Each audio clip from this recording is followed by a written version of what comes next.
Chapter 8. Echo of the First Heart Part 1. Awakening silence filled the bridge of the Alliance flagship. Dozens of holographic displays showed the same impossible phenomenon. Across the galaxy, mysterious energy pulses were appearing. They matched no known civilization. They were neither radio transmissions nor weapons. They sounded like the beating of an enormous heart. Every 33 seconds, space itself seemed to tremble. The Alliance's greatest scientists had no explanation. Suddenly, Jack lifted his head. He heard the heartbeat again. But this time, it was different. A voice came with it. Ancient, calm. As if thousands of languages were speaking as one. Last air. Your time is running out. A chill ran through Jack's body. The voice wasn't inside his mind. Everyone had heard it. Captains across the fleet froze as the same words echoed through every communication channel. Then, the lights on the bridge went out. Every system shut down at the exact same moment. Darkness consumed the command deck. Seconds later, a colossal translucent figure appeared in the center of the room. Nearly 10 meters tall. Its body was woven from golden light and living constellations that shifted endlessly. Across its surface, its face could not be seen. Only two brilliant white eyes stared directly at Jack. The being slowly raised its hand. A holographic map of the galaxy unfolded before everyone. But something had changed. Deep within unexplored space, dozens of crimson stars ignited.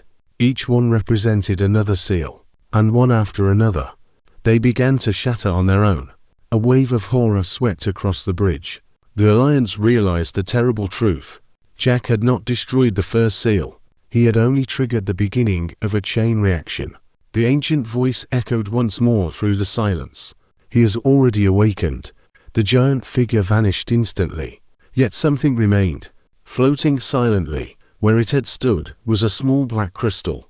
It emitted no light, no energy. It simply hovered in the air. Without warning, the crystal unfolded like a flower. Inside rested an ancient star map. It pointed toward a region of space that appeared on no known galactic chart. The place bore only a single name, the Cradle. Jack stared at it without saying a word.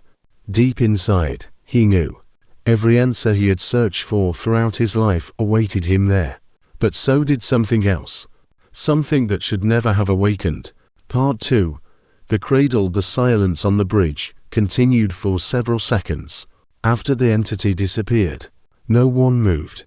No one dared to speak. The map was still floating before Jack. Black. No stars. No planets. No markings. Only a single point pulsed at its center. The Cradle. This is impossible, one of the scientists finally whispered. She stepped closer to the map and passed her hand through the projection. There's nothing here. Not anymore, Jack replied. Everyone turned toward him. He didn't know where the words had come from. But somehow, he was certain. This region was hidden. Hidden from whom? The captain asked. Jack didn't answer.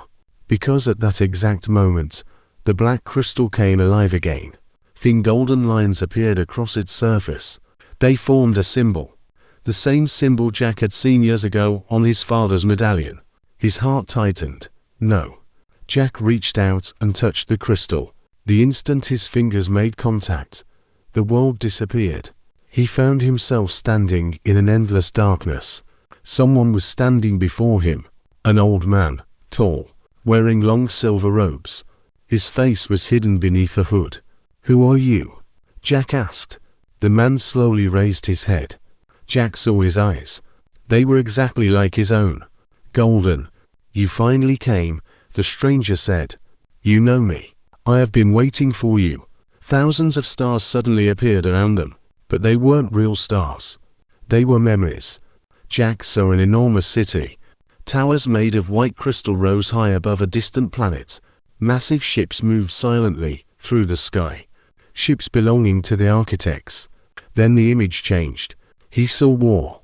Billions of lights erupted across space. Entire planets vanished beneath waves of energy. And then, he saw himself. A child. Very young. Standing beside him was his father. And someone else. Jack froze. He had never seen this being before. It looked like an architect, but it was different. Its armor was completely black, and where its face should have been was a smooth silver mask. The creature placed a hand on the child's shoulder. Then it spoke. If he survives, one day he will open the cradle. The vision disappeared. Jack's eyes suddenly opened. He was back on the bridge. The crystal was still in his hand. What did you see? The captain asked. Jack remained silent. Jack. He slowly looked toward the map. We have to go there. To the cradle? Yes. Why? Jack closed his fingers around the crystal. Because someone is waiting for us. The captain frowned. Who? Jack looked at him. I don't know. At that moment, one of the operators suddenly jumped from his seat. Captain, an unknown signal had appeared on the main display. We've received a transmission. From where? The operator's face turned pale. From the cradle. Everyone fell silent. Put it on screen. The display flickered. An image appeared. A dark planet. Enormous. Its surface was covered by black oceans. Above them floated the ruins of a gigantic city. And at the planet's center stood a colossal glowing structure. It looked like a heart. Pulsing. Slowly. Rhythmically. Thump. Everyone felt the vibration travel through the hull of the ship. Thump. Another pulse. Jack closed his eyes. He had heard that sound all his life. But now he finally understood. It wasn't a heartbeat. It was a signal. And someone was answering it. Suddenly, a message appeared on the screen. We know who you are, Jack. Jack froze. Then a second line appeared. We have been waiting for the last air. Then came the third. The message made the blood run cold in his veins. Do not come alone. The screen went dark. For several seconds, no one spoke.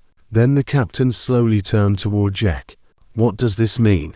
Jack stared into the darkness beyond the observation window. It means. He paused. They know we're coming. Somewhere far beyond the borders of known space, something enormous opened its eyes. And for the first time in thousands of years. Part 3. Those who were waiting. The journey to the cradle took 9 hours. 9 hours of absolute silence. The Alliance fleet traveled through a region of space that did not exist on any known map. The stars around them slowly began to disappear. At first, there were fewer of them. Then only a handful of distant points of light remained. And finally, even the sensation of movement disappeared. It felt as if the ships were no longer traveling. They simply existed within an endless void. Jack stood before the observation window of the flagship. The black crystal rested in his hand. It no longer emitted any light, but Jack could feel it. With every kilometer they traveled toward the cradle, the crystal seemed to become heavier, as if something alive was beating inside it. We've entered the system, the operator announced. Jack looked up. A planet appeared ahead of the fleet. Enormous. Black. It filled almost the entire viewing screen. But that wasn't what frightened them. The planet was surrounded by rings. Except they weren't rings of stone or ice. They were ruins. Millions of shattered structures orbited the planet, forming a gigantic belt of debris. God, someone whispered. The scientists began recording data. This is impossible. What? The captain asked. The scientist stared at his screen. The age of these structures. He looked toward the captain. They are older than any known civilization. Jack continued staring at the planet, and suddenly, he heard it. Thump. Every instrument on the bridge trembled. Thump. This time, the sound was stronger, and Jack realized it wasn't coming from space. It was coming from the planet itself. Prepare the landing teams, the captain ordered. I'll go first, Jack said. The captain turned toward him. No, I have to. That's exactly why you won't go alone. Jack wanted to argue, but the captain had already given the order. Minutes later, 3 landing craft detached from the flagship. Jack was aboard the first one. 12 Alliance soldiers and 2 scientists accompanied him. The planet grew closer, and then they saw the city. It stretched across thousands of kilometers. Gigantic towers rose from the black surface. Some reached into the clouds. Others had collapsed, their ruins scattered across the oceans. But the city was not dead. From time to time, thin lines of golden light flashed across its surface. They traveled along the streets, across the walls, through enormous ancient mechanisms, as if someone was slowly turning on a machine that had been dormant for thousands of years. "I'm detecting energy activity," one of the scientists said. "Where?" The scientist looked at his screen. Then his face turned pale. "Everywhere." The landing craft touched down. The doors opened. Jack was the first to step onto the surface. There was barely any atmosphere. The sky was completely black. But above the horizon hung an enormous red ring. It slowly rotated around the planet. Jack took several steps, then stopped. A gigantic door stood before him, at least 100 meters tall. A symbol was carved into its surface. The same symbol, the one from his medallion. The black crystal in Jack's hand suddenly cracked. It fell to the ground. Then the doors began to open, slowly, with a tremendous grinding sound. Beyond them was a tunnel, but there was no darkness inside. Golden lights began appearing along the walls, one after another, as if the cradle itself were waking up. "Back," Jack ordered. The soldiers raised their weapons. "What happened?" Jack stared into the depths of the tunnel. "We're not alone." A sound echoed in the distance. Step. Silence. Step. Another. A figure emerged from the darkness, tall, wearing black armor. A silver mask covered its face, exactly like the one Jack had seen in his memories. The soldiers raised their weapons, but the figure didn't stop. It continued walking, until it stood only a few meters from Jack. Then it removed the mask. Jack stopped breathing. A man stood before him, older, much older, but his golden eyes were exactly the same, just like Jack's. The man looked at him, then quietly said, "You look very much like your father." Jack froze. "You knew my father?" The man smiled. "I was there when he left you." Jack's hands began to tremble. "What did you say?" The man stepped closer. "He didn't abandon you, Jack." Thousands of golden lights ignited around them, and from deep within the cradle came a voice. Not one voice. Thousands of voices speaking at the exact same time. "The heir has returned." The man turned toward the enormous tunnel. "Now they know you're here." Jack looked into the darkness. Something was moving deep inside. Something so enormous that its full shape could not be seen. The man looked back at Jack. "But before you learn the truth about your father," he paused. "You will have to learn the truth about yourself." The ground beneath their feet began to shake. Somewhere deep beneath the city, a powerful impact echoed through the planet. Thump. Every light inside the cradle ignited at once, and then the ancient city began to awaken. Part 4. The truth beneath the cradle. The city continued to awaken. One ancient mechanism after another came to life. Gigantic towers rose from beneath the ground.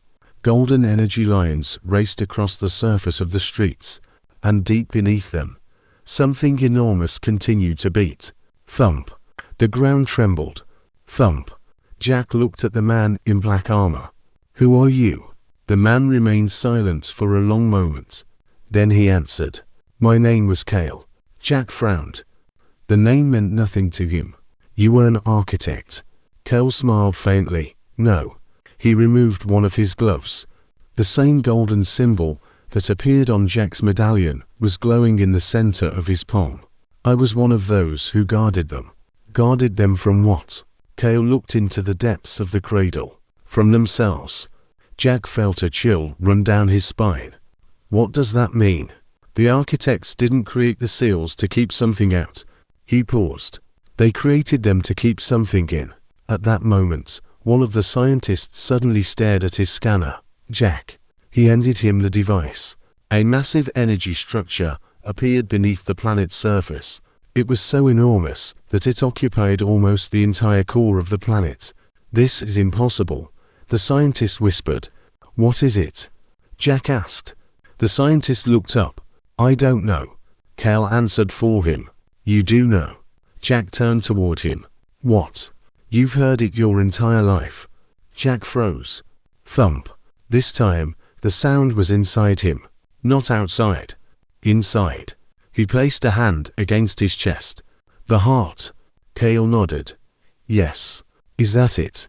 Cale looked directly into his eyes. No. His voice became quieter. That is its heart. Suddenly, everything around them went dark. Then a massive hologram appeared before Jack. He saw the architects. Thousands of them. They stood surrounding a gigantic sphere. Something dark existed inside it. It had no shape, no body. Yet Jack could feel it. It was alive. And it was looking directly at him. What is that? Jack asked. Cale answered. The first. Jack stared at the image. The first what? The first architect. Jack froze. But the architects created the galaxy. Cale slowly shook his head. No. His voice was almost a whisper. They created themselves. The hologram changed. Jack saw an ancient civilization. It was dying. Billions of beings disappeared. Then the architects used an unknown technology. They extracted the consciousness of their original creator and imprisoned it inside the core of the cradle. But something went wrong. The sphere began to pulse. Thump. One of the architects spoke. He is learning. Another answered. Then we must seal him away. And the war began. The architects created the seals. They scattered them across the galaxy and erased every record of the cradle. But one of them did something else. He created a key. Jack stared at the hologram. A child appeared. Him. Young Jack. No. Cale spoke quietly. You are not simply the heir. The hologram showed golden energy flowing into the child's body. You were created as a living key. Jack stepped backward. To open the cradle. Cale shook his head. To close it. Silence. Jack stared at him, unable to believe what he was hearing. Then why can I hear it? For the first time, Cale looked afraid. Because. He looked down. The ground began to crack. A tremendous rumble rose from deep beneath the city. You are no longer the key. Jack felt the golden symbol on his palm ignite. Cale finished. You have become part of what was sealed away. At that exact moment, the sky above the city split apart. A massive tear of light appeared across the atmosphere. Then millions of voices spoke simultaneously. Jack. The soldiers raised their weapons. The scientists stepped backward. Cale looked toward the sky. They've come. Jack raised his head. Portals were opening in space. Dozens. Hundreds. Thousands. But they weren't Alliance ships. And they weren't enemy vessels. They were ancient architect ships. A fleet that should have vanished thousands of years ago. Jack looked at Cale. Who are they? Cale slowly put his mask back on. The ones who never wanted you to learn the truth. He raised his weapon. And now they've come to kill you. Jack looked toward the sky. The enormous fleet began descending toward the cradle. And from deep within the planet came the heartbeat again. But this time, it had changed. Thump. Silence. Thump. Silence. Then a third beat. Thump. Jack felt his own heart beating in exactly the same rhythm. And a voice whispered inside his mind. Welcome home. Jack closed his eyes. And when he opened them again, they were no longer completely human.